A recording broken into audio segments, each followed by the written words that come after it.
Driving জানাটা যে কি যে একটা ইম্পর্টেন্ট জিনিস, এই জন্য আমি আমার হাজব্যান্ডকে খুবই থ্যাঙ্কসফুল জানাই। আসলে আমরা আপনারা সবাই জানেন মাত্রই বাংলাদেশ থেকে এসেছি, সাডেনলি ঘরে আমাদের একদমই টি ব্যাগ শেষ হয়ে যায়, যেহেতু বাসাতেও মেহমান আসছে। তো বাসার কাছেই আমার মল ছিল, আর নিউজিল্যান্ডের ওয়েদার এতটাই বাজে অবস্থা আছে এই মুহূর্তের বর্তমানে, যেহেতু প্রত্যেকটা কান্ট্রিতে এখন মনে হয় আপনার সামার চলতেছে, এক্সেপ্টেড শুধুমাত্র অস্ট্রেলিয়া এবং নিউজিল্যান্ড। সো এত পরিমাণ ঠান্ডা পড়েছে যে বলার মতো না। সো এখন যাচ্ছি মলে আপনার টি ব্যাগ নিতে, দেন বাড়ির দিকে চলে যাব। সো আমার মলটা ছিল একদমই পাশে, বাসা থেকে জাস্ট 1 মিনিটও লাগে না।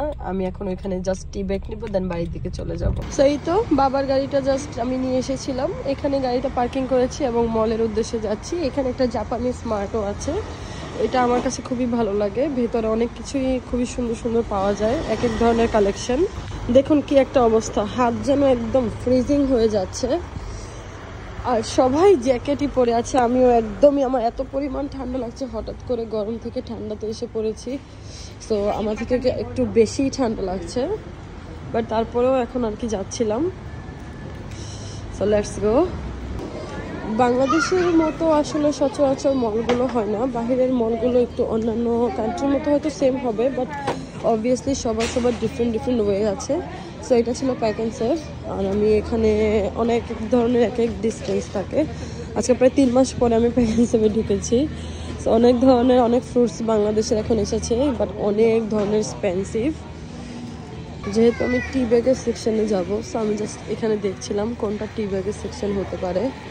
সো দেন জাস্ট চলে যাব মেবি ওইখানে।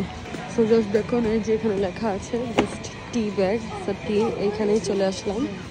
সো এখানে অনেক রকমের আর কি টি ব্যাগে টি, চাপাতি, কফি সব কিছুই পাওয়া যায়। জাস্ট নিবো দেন বাসা থেকে চলে যাব।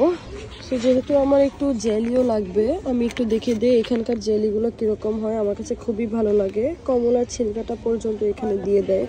এটা খেতে আমার কাছে অনেক ভালো লাগে, এটা খুবই ডিফারেন্ট লেভেল একটা জিনিস। জাস্ট এটা নিবো এটা নিবো, এখানে যেন কিছু একটা পড়েছে। অ্যান্ড যেহেতু আমার বেবিরা ক্রেকার্স খেতে খুবই পছন্দ করে, সো আমি এখান থেকে জাস্ট একটু ক্রেকার্স নিয়ে নেবো, মানে কিছু চিপস নিয়ে নেবো। অ্যান্ড আমরা সবসময় হালালের দিকেও চিন্তা করি, কোনটা হালাল হবে হারাম হবে। দেন এইটা হালাল, সো আমরা এইটাই নেই আর কি সবসময়। সো এই তো সব কিছু নিয়ে নিয়েছি, এখন হাতের মধ্যে একদম জায়গা হচ্ছে না এত বড় বড় জিনিস। এখন আমি আর কি চেক আউটের দিকে যাচ্ছি, জাস্ট নিজের ওন সেলফ যেহেতু, নিজে চেক আউট করে নিজেই চলে যাব। সো এই মুহূর্তে আমার লাইফটা এখানে শেষ করবো। আল্লাহ হাফেজ।